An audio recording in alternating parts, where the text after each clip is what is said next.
하나님 말씀 빌립보서 2장 14절에서 18절까지 보겠습니다. 빌립보서 2장 14절에서 18절까지 같이 읽도록 하겠습니다. 모든 일을 원망과 시비가 없이 하라. 이는 너희가 흠이 없고 순전하여 어그러지고 거스르는 세대 가운데서 하나님의 흠 없는 자녀로 세상에서 그들 가운데 빛들로 나타내며 생명의 말씀을 밝혀 나의 다름질이 헛되지 아니하고 수고도 헛되지 아니하므로 그리스도의 날에 내가 자랑할 것이 있게 하려 함이라. 만일 너희 믿음의 재물과 섬김 위에 내가 나를 전제로 드릴지라도 나는 기뻐하고 너희 무리와 함께 기뻐하리니 이와 같이 너희도 기뻐하고 나와 함께 기뻐하라. 아멘.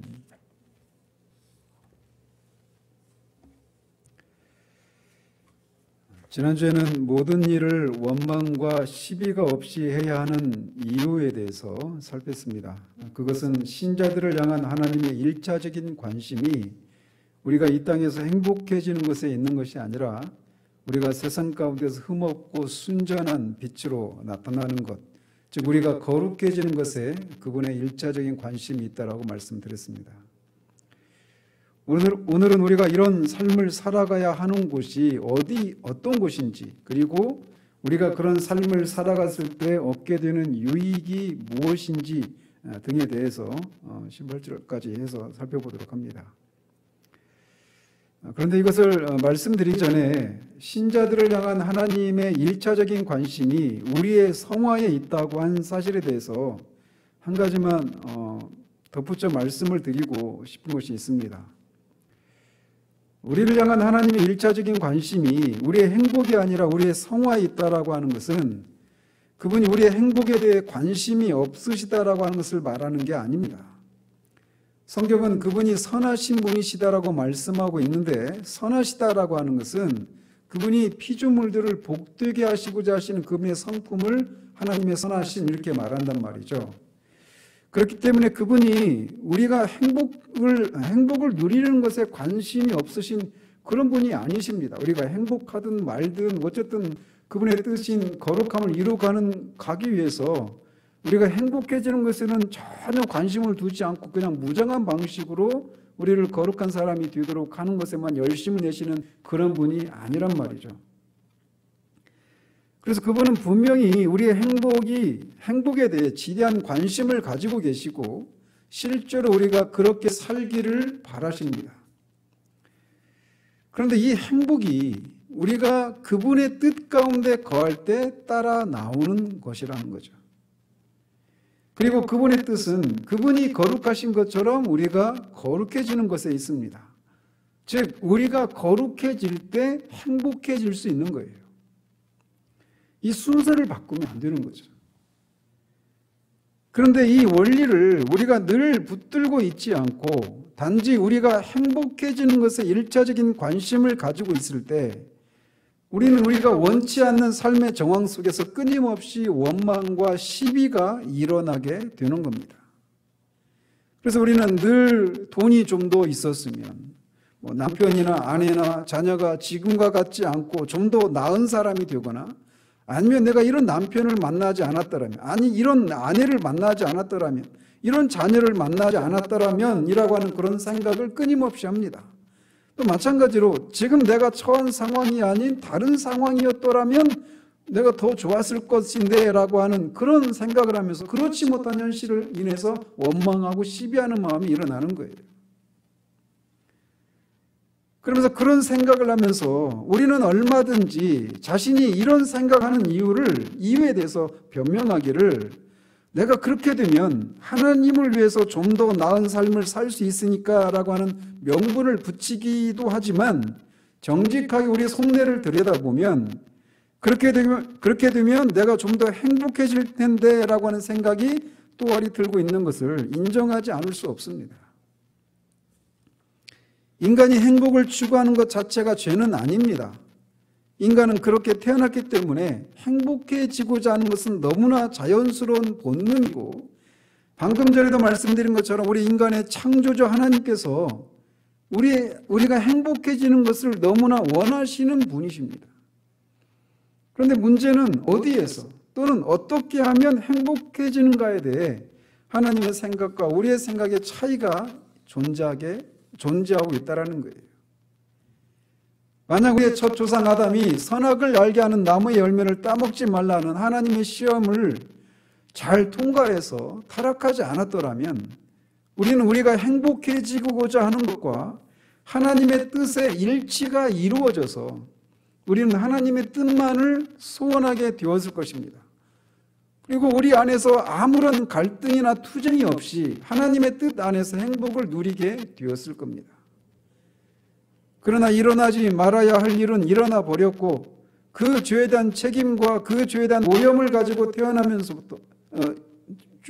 오염을 가지고 죄인으로 태어나면서부터 그 죄된 본성을 따라 자범죄를 지음으로 우리는 모두가 죄인이 되고 말았죠.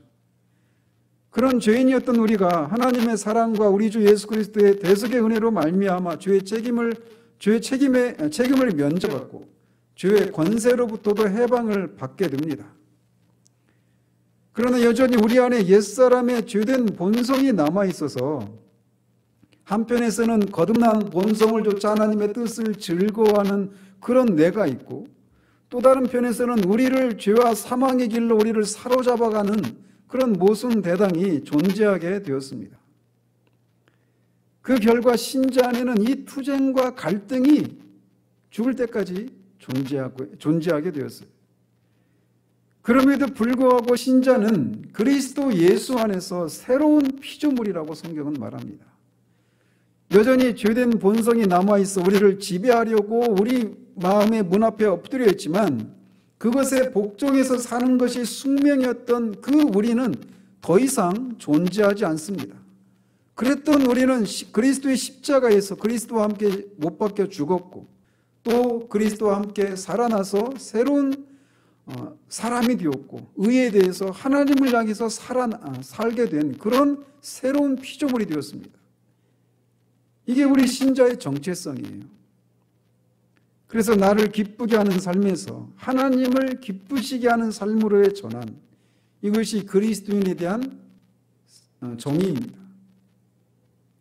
하나님을 기쁘시게 하는 삶은 그분의 뜻에 순종하는 것이요, 그것을 기쁨으로 아는 삶입니다. 그리고 그분의 뜻은 오늘 본문을 통해 말을 하자면 흠없고 순전한 그분의 자녀가 되어서 세상의 빛으로 나타나는 것입니다. 사도는 하나님의 자녀는 세상의 빛으로 나타나야 한다라고 말을 합니다. 우리 주님은 사람이 등불을 켜서 말 아래 두지 않고 등경 위에 두나니 이러므로 집안 모든 사람에게 비치느니라라고 말씀하셨습니다. 이 말씀을 통해서 빛이라고 하는 것은 비춰지고 나타나고 알려지는 그런 특성을 가진 것이라고 하는 것을 우리에게 시사해 주고 계십니다. 빛인데 빛이 드러나지 않고 감추어져 있는 것은 빛으로서의 역할을 감당하지 못하고 있는 거예요. 그리스도인은 어디에서 그렇게 드러나고 알려져야 합니까? 그것은 세상에서입니다. 물론 우리 그리스도인은 집 안에서도 빛으로 드러나야 합니다. 그런데 집도 여전히 세상이에요.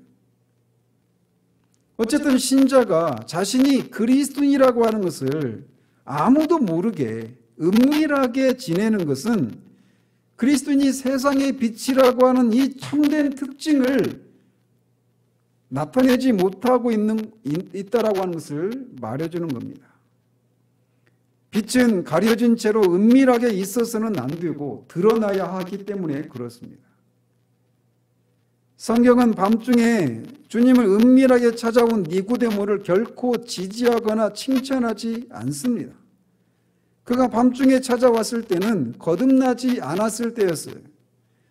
그러나 그가 주님을 만나고 거듭남에 대한 진리를 들은 후 그는 주님을 잡아오라고 하는 서슬퍼런 공의위원들 앞에서 주님을 변론하는 사람으로 바뀝니다. 그리고 주님이 십자가에 죽으신 후에는 아리마대 요셉과 더불어서 주님의 시신을 장사 지내는 것을 통해서 더 이상 은밀하게 밤중에 행하는 그런 사람이 아닌 사람이 되어 있는 것을 우리는 보게 됩니다. 이처럼 빛은 드러나야 하는 거예요. 마찬가지로 우리가 그리스도에게 속한 사람이라고 하는 것은 우리가 그리스도인이라고 하는 것을 세상 가운데 드러내야 하는 그런 특징을 드러내야 한다고 우리에게 말해주고 있습니다. 우리는 사람들 앞에서 자신의 너그러움과 하나님을 향한 열심을 드러내려 애를 썼던 바리새인들의 외식에 대해서 잘 알고 있습니다. 그들은 사람들이 많이 다니는 거리 한복판에서는 기도했지만 골방에서는 기도하지 않는 사람이었어요. 그들이 기도하는 목적은 하나님이 자신의 기도를 들으시기를 원하는 그런 기도가 아니었습니다. 그들은 그렇게 기도에 열심을 내는 자신을 사람들이 인정해주고 칭찬해주는 것이 그들이 기도하는 목적이었어요. 그렇기 때문에 그들은 많은 사람들이 다니는 곳에서 기도한 그런 모습을, 그런 외식을 행했던 거죠. 그들은 사람들이 많이 보는 곳에서는 불쌍한 사람들에게 구제하는 것을 통해서 사람들의 칭찬을 구했습니다. 그러나 과부의 재산을 탐하는 욕심쟁이들이라고 주님으로부터 책망을 받았던 사람들이었습니다. 또 그들은 자신이 금식하고 있다라고 하는 것을 어떻게든 사람들에게 알아주기를 바라서 얼굴에 슬픈 기색을 띠고 또 얼굴을 흉하게 하고 그렇게 다녔던 사람이었습니다. 그런 바리새인에 대해서 우리 주님은 화 있을진저 외식하는 바리새인들이여 라고 말하면서 매우 격하게 그들을 책망하셨습니다. 우리는 오늘날에도 이런 바리새인들의 후예들을 어렵지 않게 우리 주변에서 발견합니다. 동네와 직장과 가족과 친지들 앞에서 입만 열면 나는 그리스도인이네라고 떠벌리지만 그의 행동이 전혀 그리스도인이 아닌 모습을 보이는 그런 사람들을 만나는 것이 어렵지 않은 시대를 우리가 살고 있습니다. 그래서 우리는 그런 사람들을 보면서 차라리 그리스도인이라고 하는 것을 숨겼으면 하는 마음을 가질 정도로 그런 사람들로 인해서 우리가 부끄러움을 느끼는 경우들이 많이 있습니다. 이런 경험들로 인해서 우리는 종종 우리 자신이 그리스도인이라고 하는 사실을 드러내지 않고 사람들 사이에서 조용히 있으려고 하는 그런 선택을 하는 경우들이 있어요. 그러나 그것은 옳은 빛의 특징을 가지고 생각해 볼 때 그런 것은 옳은 행동이 아니라는 거죠. 우리는 이쪽 극단에서 저쪽 극단으로 달려가지 않도록 조심해야 합니다. 이렇게 우리 주변에서 삶이 전혀 그리스도인답지 않은 사람들을 보면서 자신이 그리스도인이라고 하는 것을 드러내려 하지 않는 것은 그리스도인이 세상의 빛이라고 하는 정체성에 비추어서 옳지 않은 겁니다. 만약 내가 그리스도인입니다라고 하는 것을 드러내는 것이 우리 자신을 영화롭게 하려고 하는 것이라면 우리는 우리가 그리스도인이라고 하는 것을 밝히는 것은 잘못된 것이라고 말할 수 있습니다. 그런 경우라면 우리는 잠잠해야 할 것이에요. 우리의 신앙을 드러내서 우리가 영광을 취하게 되는 그런 상황이라면 그런 경우에는 잠잠해야죠. 그렇지만 우리가 그리스도인이라고 하는 것을 밝히게 되면 그것 때문에 우리가 이런저런 손해를 감수해야 하기 때문에 그런 손해를 감수하지 않는 좀 더 쉬운 길을 가기 위해서 자신이 그리스도인이라고 하는 것을 밝히지 않으려는 것이라면 그것 또한 잘못된 것입니다. 우리는 우리 양심에 비추어서 우리가 어떤 이유로 자신이 그리스도인이라고 하는 것을 드러내려고 하지 않는지 정직하게 돌아볼 필요가 있어요. 우리 주님은 제자들에게 너희는 세상의 빛이라 산 위에 있는 동네가 숨겨지지 못할 것이오 라고 말씀하셨습니다. 그리고 같은 장 마태복음 5장 16절에서는 이같이 너희 빛이 사람 앞에 비치게 하여 그들로 너희 착한 행실을 보고 하늘에 계신 너희 아버지께 영광을 돌리게 하라 라고 말씀하셨습니다.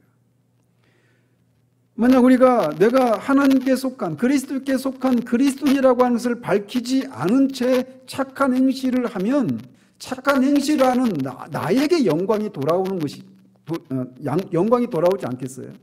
그런데 어떻게 이들이 착한 행실을 보고 아버지께 영광을 돌리는 일이 가능할까요? 그것은 착한 행실을 하는 내가 그리스도인이라고 하는 것을, 하나님 아버지를 위해서 사는 삶이라고 하는 것을, 그런 신앙을 드러내었기 때문에 그런 착한 행실을 보고 아버지께 영광이 돌려지는 거죠. 또 사도 바울이 로마서 10장 9절에서 말하는 것처럼 네가 만일 네 입으로 예수를 주로 시인하며 또 하나님께서 그를 죽은 자 가운데서 살리신 것을 네 마음에 믿으면 구원을 받으리라 라고 말씀하셨습니다. 이 말씀도 우리의 신앙을 공공연하게 고백하지 않고 우리가 믿는 것을 아무도 모르게 감추고 있다가 천국에 간다고 생각하는 사람들은 이런 사도의 말이나 또 우리 주님의 말씀들을 이해할 수 없게 됩니다.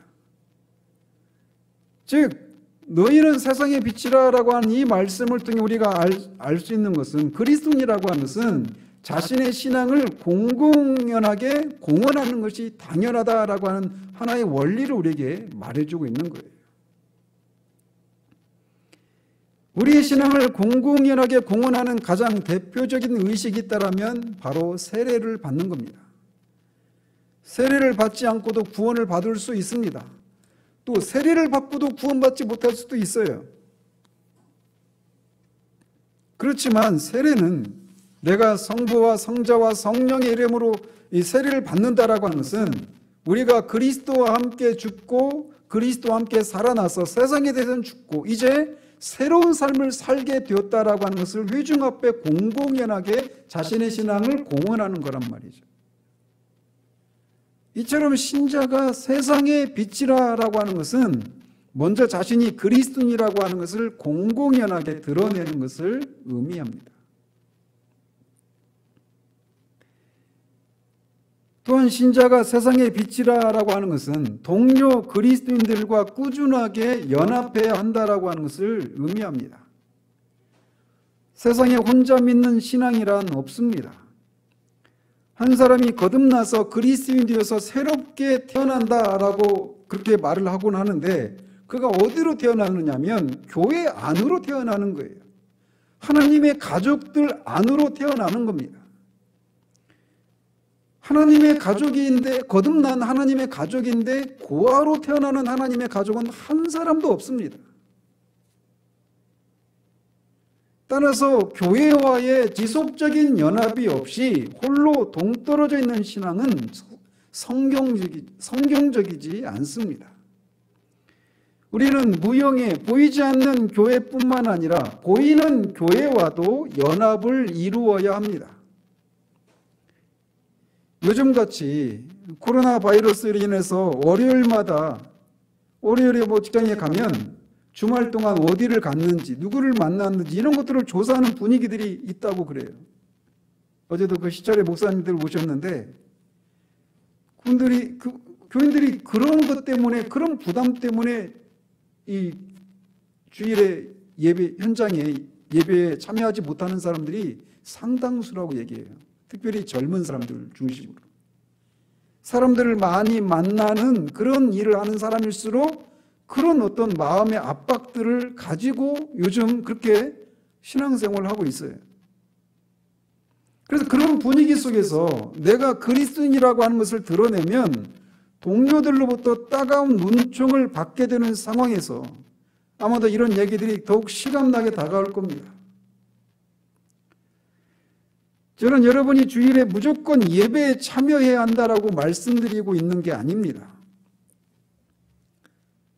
지금은 조심해야 하는 것이 맞아요. 어떤 신앙의 핍박을 받고 이런 상황이 아닙니다. 정말 제발 좀 상식적이었으면 좋겠어요. 그렇지만 그럼에도 불구하고 교회의 예배에 참여하는 것을 통해서 동료 그리스도인과의 교제를 나누는 것을 말하게 되었을 때 우리가 직장에서 받는 손해를 인해서 우리가 교회 예배에 참여하는 것을 통해서 교회와 연합을 이루고 있다라고 하는 것을 드러내지 않으려고 하는 것은 세상의 빛이라고 하는 신자의 특성에 맞지 않는 겁니다. 여러분이 이런 상황에 직면할 때 여러분은 세상에서 자신이 얼마나 작은 존재인지를 새삼 깨닫게 될 것입니다. 그리고 그것은 되게 무섭습니다. 두려운 일이에요.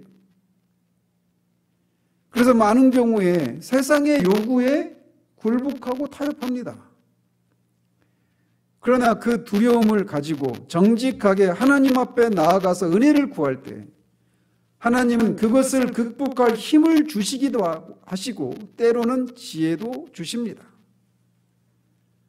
저는 여러분이 지금 처한 상황에서 어떻게 처신하는 것이 맞는지 획일화시켜서 말씀드릴 수 없습니다. 왜냐하면 하나님께서는 우리를 매우 개별적으로 인도하시기 때문에 그래요. 그래서 예배 나오는 사람이 나오지 못하는 사람들을 보면서 막 우리가 판단하거나 정죄해서도 안 돼요. 또 나오지 않는 사람도 그 상황에 따라 하나님 앞에서 나오지 못하는 상황이라서 상한 심령으로 그 예배에 참여하고 있는 상황이라면 하나님도 그 사람의 상황을 헤아려 주십니다. 어쨌든 어떤 사람은 때로는 지금 여러분 중에 어떤 분들은 지혜를 발휘해야 할 그런 상황에 처한 분도 계십니다. 또 어떤 분들은 그 두려움을 인해서 하나님께 은혜를 구하고 하나님이 주시는 힘을 힘입어서 전에 맛보지 못했던 용기와 자유를 맛보게 되는 그런 상황일 수도 있어요. 그러나 어떤 것이든 우리가 진정으로 그리스도인이라면 그는 동료 그리스도인들과의 교제를 통해 자신의 빛됨을 드러내야 합니다. 그렇게 서로가 있어야 할 자리에 있는 것은 서로에게 힘을 주고 위로를 주는 거예요. 저는 직장 생활을 10년을 했는데 정말 그때 제 회심약이 잠깐 언급을 해드렸지만 정말 두려웠습니다. 근데 그 두려움을 가지고 하나님 앞에 나가서 하나님께 은혜를 구한 결과 여기까지 오게 된 거예요. 저는 직장 생활을 하면서 교회가 얼마나 저에게 큰 힘이 되고 큰 든든한 뒷배가 되어줬는지 모릅니다. 그래서 우리가 신자가 세상의 빛이다라고 말할 때는 이게 드러내야 된다, 알려져야 된다. 그래서 은밀하게 믿는 신앙은 없다. 이런 것뿐만 아니라 또 동료 신자와의 그런 연합이 꾸준히 있어야 된다. 이것도 의미한다라고 하는 것을 우리가 말할 수 있어요.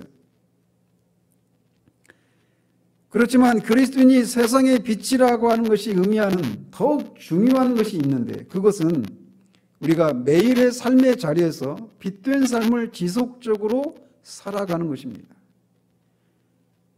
단 한 번 반짝 비추는 그런 삶이 아니라 매일의 삶에서 진실하게 빛된 삶을 살아가야 하는 거예요.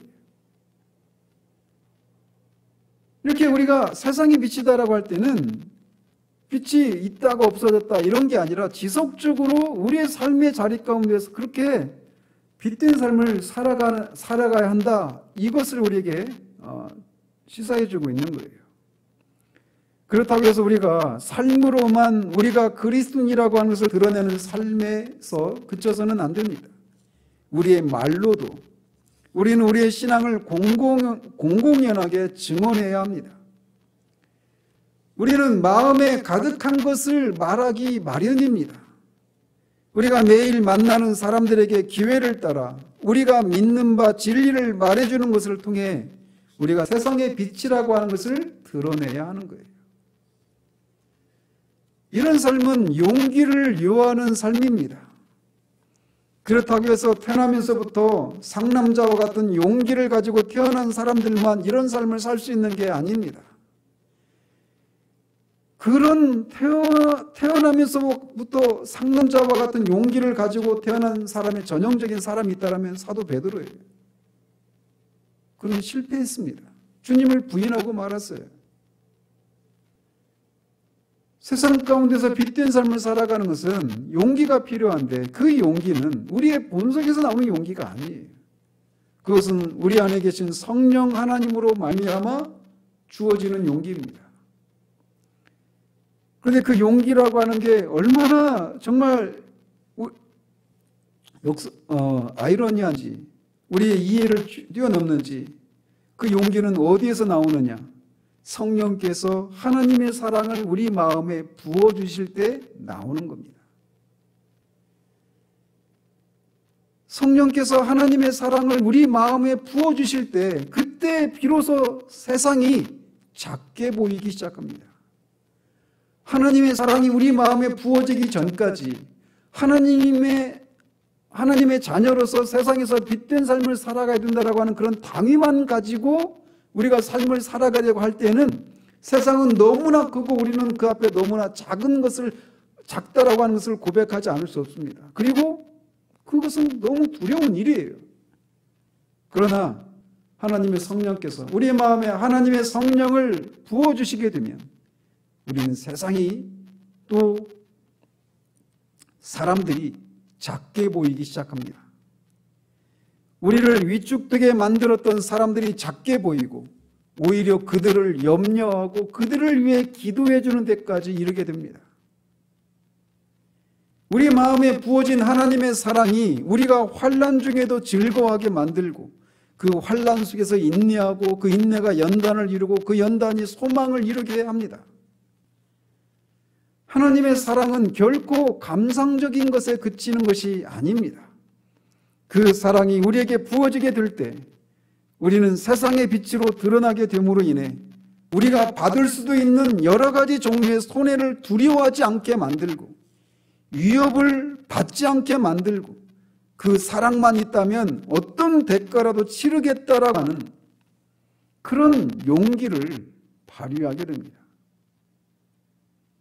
그런데 얼마나 많은 경우에 이런 것이 무엇인지 모른 채 교회 안에서만 주님을 위해 어떤 손해라도 감수하겠다고 두 주먹 불끈 쥐다가 세상에 나가면 그 결교와 용기가 온데간도 없이 사라지고 세상이 우리를 실눈 뜨고 바라보기만 해도 기가 죽는 치근한 신앙생활을 하는 사람들이 얼마나 많은가 말이죠.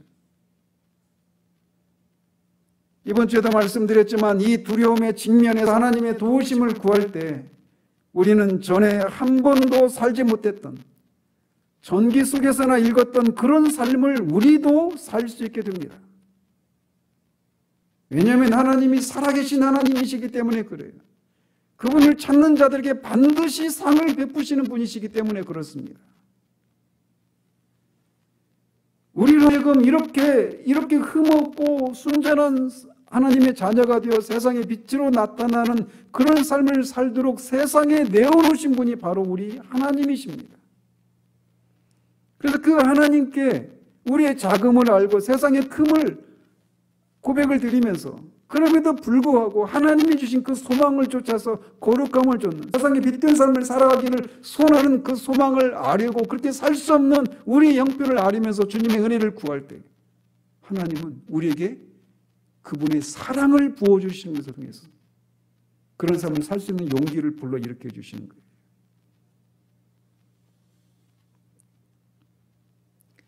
그렇다면 우리가 이렇게 세상의 빛으로 드러나게 될 때 세상은 어떤 유익을 얻게 될까요? 그것은 빛이 어떤 역할을 하는지에서 힌트를 얻을 수 있습니다. 먼저 빛이 하는 역할은 무엇인가를 드러내는 역할을 합니다. 따라서 그리스도인들이 빛으로서의 역할을 제대로 감당한다면 세상은 그리스도인들로 인해서 그들 자신이 누구인지를 비로소 알게 될 것입니다. 그리고 자신의 죄를 알게 되고 또 자신들이 잃어버린 존재라고 하는 것을 알 수 있게 됩니다. 그런 그들이 알 수 없는 이런 것들을 명백하게 드러내야 할 사람들이 바로 우리 그리스도인들이에요. 오직 우리 그리스도인들만 세상에서 이런 일을 할 수 있는 사람들입니다. 또한 빛이 하는 일은 안내하는 일을 합니다. 마치 깜깜한 해안에 서 있는 등대처럼 배가 어디로 가면 위험하고 어디로 가야 제대로 가는지를 알려주는 것처럼 세상 가운데서 어둠 가운데 있는 사람들에게 그런 역할을 해줄 사람들이 바로 우리 그리스도인들입니다. 우리는 세상을 우리 주 예수 그리스도에게로 안내해야 할 사람들이에요. 지금의 시대는 교회가 마치 그냥 어떤 잉여 단체인 것처럼 굳이 없어도 되는 그런 단체이고 또 그런 어떤 종교 행위들을 하는 취미 생활의 연장선상에 그쳐 있는 것처럼 세상의 교회를 생각하고 있어요. 그래서 저는 요즘 막 부흥을 위해서 기도합니다. 어쨌든 빛이 하는 일은 그렇게 안내자의 역할을 하는 거예요. 그래서 우리가 세상에서 해야 될 일이 바로 그런 거라는 거죠. 또 때로는 빛이 경고의 목적으로 사용되기도 합니다. 암초가 있는 곳으로 향하는 배에게 빛을 비춰서 그곳으로 가지 못하도록 하는 것처럼 그리스도인이 세상의 빛으로 자신의 자리를 지키면서 세상이 거짓 위로와 위험을 향해 가고 있는 것을 알리는 일들을 해야 될 사람이 세상에 비친 우리 그리스도인들인 겁니다. 때로 빛은 위로와 용기를 주기도 합니다. 한 치 앞도 보이지 않는 어두운 산속에서 저 멀리 보이는 아주 작은 불빛 하나마저도 그 어둠이 몰고 온 두려움을 몰아내기에 충분합니다. 마찬가지로 우리 그리스도인은 절망에 빠진 세상의 위로가 되고 그들로 하여금 용기를 발휘할 수 있도록 해줄 수 있는 유일한 사람들입니다. 또한 소극적인 측면에서 빛은 죄를 책망하는 일을 하기도 합니다. 밝은 가로등이 비치는 곳에서 사람들은 죄를 짓기를 두려워합니다. 그런 면에서 가로등이 경찰과 같은 일을 하고 있다라고도 할 수 있어요. 그런 것처럼 그리스도인이 많아지면 이 세상의 범죄율은 현저하게 떨어질 것입니다. 부흥의 시기가 되면 감옥이 텅텅 비는 일들이 일어났다고 합니다. 저는 우리가 살고 있는 시대의 절망적인 어둠의 현실들은 세상에 비친 참된 그리스도인의 밀도가 현저하게 적다라고 하는 것을 의미하는 것이라고 생각합니다. 이렇게 빛이 하는 일들이 이런 거예요. 그래서 세상에 비친 우리가 이 빛된 역할을 할 때 세상은 이렇게 자신의 어떤 존재이고 어디를 향해 가고 어떤 위험을 향해 가고 있는지 또 자신이 죄인이라는 사실들을 알고 어디로 가야 그 문제를 해결받을 수 있고 그 결과 어떤 삶을 살 수 있는지과 같은 그런 것을 알 수 있게 되는 겁니다. 따라서 세상이 아무리 교회를 그렇게 성가신 그런 존재로 문제를 일삼는 그런 존재들로 지금 그렇게 비춰지고 있지만 만약 그리스도인이 없다면 세상은 아무 그 자체입니다. 그러므로 우리가 그런 속에서 우리 그리스도인이 이런 사람이다라고 하는 그런 어떤 영적인 자부심이랄까요? 그런 것을 가질 필요가 있는 시대가 바로 우리 시대예요. 그래서 오히려 이런 시대가 우리가 하나님 앞에서 우리의 신앙이 더 견고해지고 더 실제적인 그런 신앙이 되어야 할 그런 필요를 우리에게 하나님이 이런 상황을 통해 그런 신앙을 우리로 하여금 맛볼 수 있는 그런 기회로 우리에게 주어진 것이다라고도 할 수 있습니다.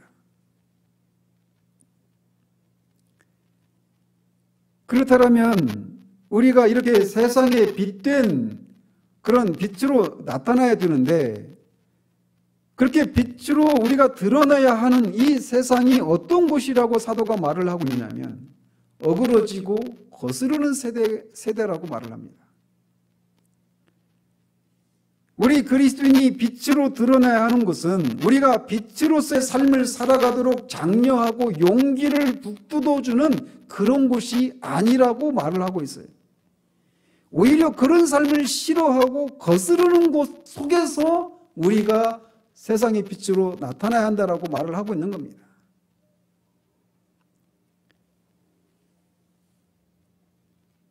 우리는 종종 만약 내가 지금과 같은 상황이 아니라면 빛으로서의 그런 삶을 더 잘 살아갈 텐데, 그렇지만 지금 이런 상황에서는 나도 어쩔 수 없다라고 생각을 하는 때가 있습니다. 왜냐하면 지금 우리가 처한 상황이 너무나 악하고 우리를 위축하고 적대적인 그런 상황이기 때문에 그런 생각을 한단 말이죠. 그래서 그냥 내가 지금 다니고 있는 직장이 아닌 다른 직장, 즉 온통 다 그리스도인들만 다니는 그런 직장에 다닌다라면, 월급을 적게 받아도 그런 직장이라면 얼마나 좋을까. 그러면 마음껏 그런 빛으로서의 삶을 살 수 있을 텐데, 이런 식의 생각들을 한단 말이죠. 그러나 우리가 빛을 비추어야 할 곳은 바로 이렇게 이 빛된 삶을 향해 거스르는 세상 가운데서 그런 삶을 살아야 한다라고 말을 하는 겁니다.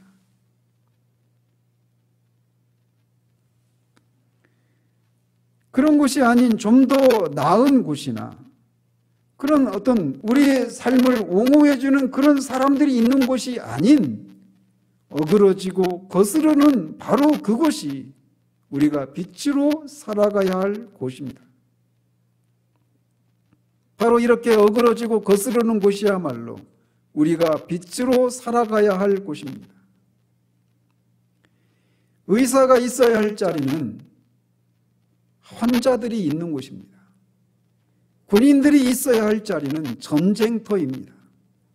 마찬가지로 우리 그리스도인이 있어야 할 자리는 바로 이렇게 어그러지고 거스르는 세상입니다.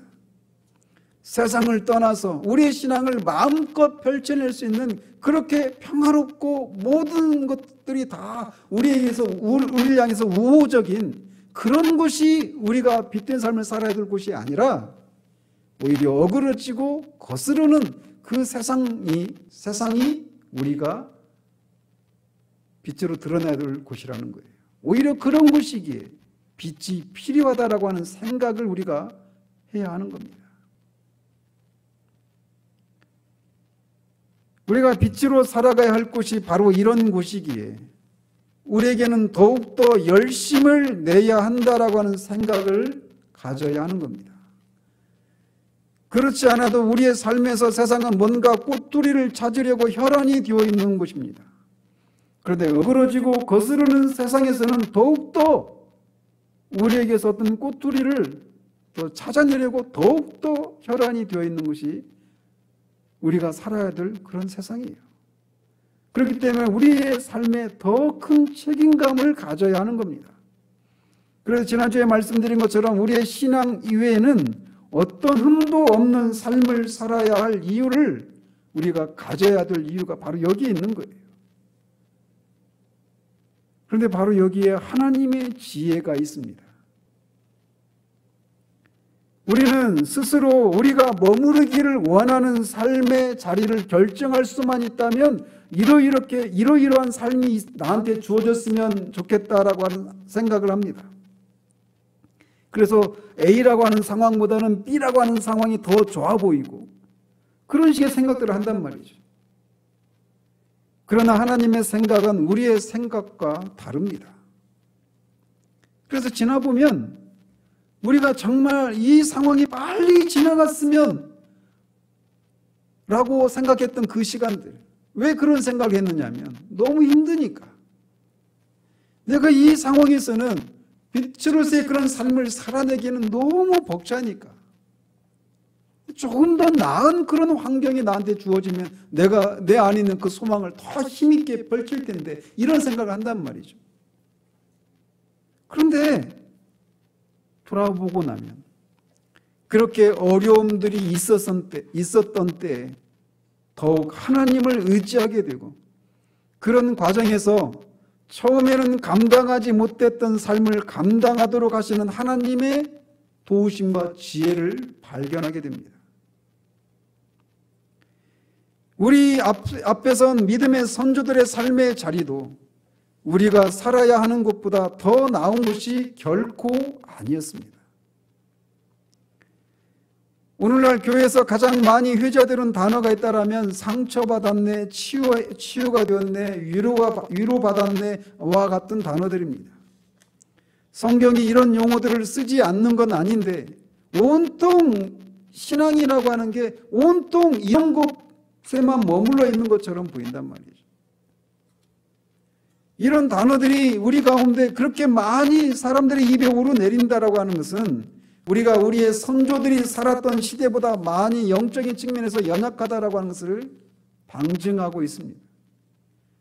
하나님은 우리를 전쟁터의 군인으로 부르셨는데 그래서 어그러지고 거스르는 세상 가운데서 거스르는 것들을 맞닥뜨려서 하나님이 주시는 이 은혜와 힘을 힘입어서 그 속에서 빛으로 드러나는 삶을 살기를 원하셨는데 마치 캠프에 참가한 학생들이 물이 안 나오네, 덥네, 춥네, 전기가 안 나오네, 벌레가 많네 이렇게 하면서 투정을 부리는 듯한 그런 모습이 오늘날 우리 그리스도인들의 모습이 아닌가라고 하는 생각을 해봅니다. 물론 저 자신을 포함해서 말이에요.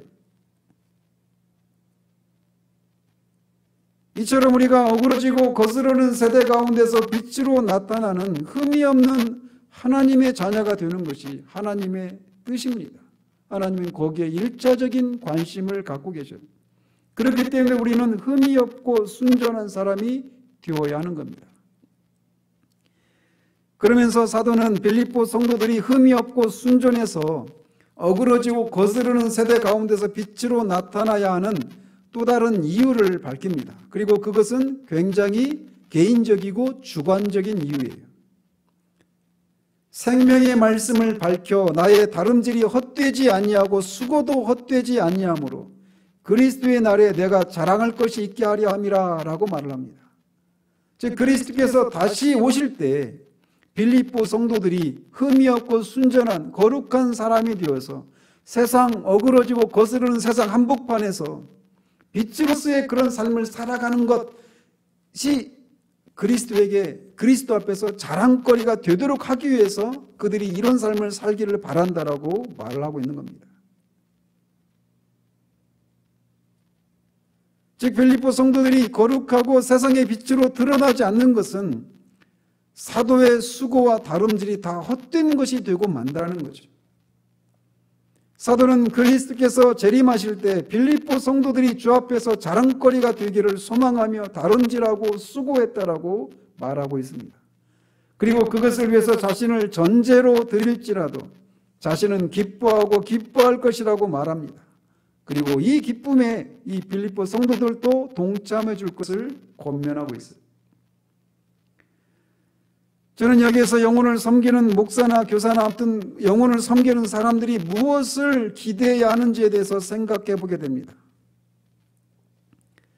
저 자신도 부끄럽게도 얼마나 자주 이 목회를 통해서 제가 유명해지고 사람들로부터 칭찬을 받는 것을 바라고 있는지 모릅니다. 반대로 그렇지 못한 현실을 인해서 실망하고 목회의 동력을 잃어버릴 때가 잦아요. 부끄럽지만 말이죠.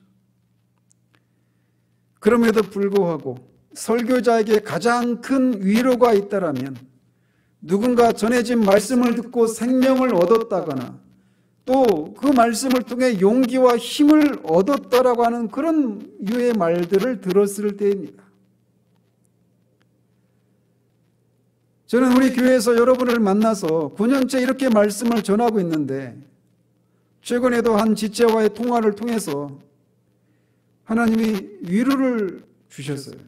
내가 9년 동안 말씀을 전한 게 헛된 사역이 아니었구나. 그런 생각을 하게 되는 그런 교제를 통해서 그런 위로를 받습니다. 사도는 자신에 의해서 세워진 빌립보 교회 성도들이 주님이 오실 때 흠이 없고 순전해서 세상의 빛으로 드러나는 것을 보기를 소망합니다. 저도 그런 소망이 있어요. 여러분이 저를 만나서 말씀을 듣고 생명을 얻고 더 풍성하게 얻고 잘 먹고 잘 누리면서 죄와 세상으로부터 자유로워지고 점점 더 모든 면에서 큰 자유를 누리면서 세상에서의 삶의 영역은 매우 좁고 미미할지라도 어그러지고 거스르는 세상에서 꼭 필요한 빛을 여러분의 입술의 고백과 삶을 통해 증거하는 삶을 살다가 가는 것을 보는 것, 그리고 그 모습으로 주님 앞에 서는 것을 보는 것, 그것이 저에게도 하나의 소망으로 자리하고 있습니다. 저는 감히 사도처럼 그것을 위해서 제 삶을 전제로, 즉 전제로 드릴지라도 이것은 순교를 각오하는 얘기입니다. 제가 감히 그렇게 말을 할 수 있을지 저는 잘 모르겠어요. 아직도 제 안에 너무나 많은 죄가 있기 때문에 그렇습니다. 그럼에도 불구하고 감히 그런 소망을 꿈꿔봅니다. 그리고 이 일은 상호작용이 필요한 일이에요. 바라기는 우리 안에서 점점 이 일에 대한 많은 열매들이 더 분명하고 풍성해지기를 소망합니다. 정말 우리의 삶이 사도가 말하는 것처럼 사도를 통해서 하나님께서 우리에게 말씀해 주시는 것은 우리가 이 어그러지고 거스르는 세대 가운데서 흠이 없고 순전한 하나님의 자녀들로 드러나는 것에 있어요. 그것이 우리의 삶의 목적이고 또 이것을 우리가 잊지 않는 우리들이 되기를 바라요. 그런 삶의 목적을 가지고 우리의 삶을, 우리가 처한 상황들을 바라볼 수 있기를 바랍니다. 오히려 그렇게 없어지기를 바랬던, 빨리 바뀌기를 원했던 그 삶이 우리를 하나님이 이렇게 세상의 빛으로 드러나기 위해서 우리를 흠이 없고 순전한 자녀로 빚으시기 위해서 허락하신 것이라고 하는 그런 시각으로 바라볼 수 있는 우리들 되기를 바라요. 그리고 세상 가운데서 우리가 위축되고 내가 그리스도인이라고 하는 것을 드러내는 것을 두려워하는 그런 삶이 아니라 말로 우리의 삶을 통해서 우리가 새로운 삶의 목표와 가치를 가지고 하나님을 위해서 사는 그런 새로운 사람이 되었다라고 하는 것을, 우리의 신앙을 드러내는 것을 두려워하지 않을 수 있는 그런 삶을 살아가는 우리 모두 되기를 우리 주님 여러분으로 축원드립니다. 기도하겠습니다. 하나님 아버지, 정말 우리가 처한 상황이 사도가 또 빌립보 성도들이 처했던 예수를 믿으면 정말 순교까지도 당할 수도 있는 그런 핍박과 같은 것을 우리가 직면해 있지는 않지만 자금의 이 상황이 우리로 하여금 그리스도인이라고 하는 것을 드러내게 되면, 우리의 신앙의 행위들에 대해서 알려지게 되면 사람들로부터 최소한 사람들과의 관계에 불편한 시선들을 느끼게 되고, 더 나아가서는 이런저런 손해를 감수해야 되는 그런, 정말 우리 앞에 선조들이 살았던 삶과는 비교할 수도 없지만 그럼에도 불구하고 우리 시대 가운데 그런 위기들을 우리가 직면하고 있음을 봅니다. 이런 속에서 하나님이여, 우리가 이 작은 싸움들에서 위축되고 뒤로 물러가지 않는 우리들 될 수 있도록 도우시기를 원합니다. 성령을 통해 하나님께서 우리 마음에 부어주시는 그 사랑을 우리가 알므로 정말 그런 두려움을 직면하고 그 세상 한복판에서 세상이 우리를 부인할지라도 우리가 없으면 세상은 정말 암흑천지이고 멸망을 향해 치달아가고 있을 뿐이라는, 그래서 우리가 반드시 필요한 존재라는 그 생각들을 가지고 바로 그 자리에서 그렇게 서 있는 빛을 발하는 우리 모두 될 수 있도록 주님 도와주시기를 원합니다. 그렇게 살아야 된다라고 하는 당위만이 아니라 그렇게 살 수 있는 그 원천인 하나님의 사랑을 우리가 정말 성령의 부어주심을 통해 맛보아 그렇게 우리의 삶의 자리 가운데서 빛으로서의 삶을 살아내어 주님께 기쁨을 드리는 우리 모두 될 수 있도록 도우시기를 원합니다. 예수 그리스도 이름으로 기도합니다. 아멘.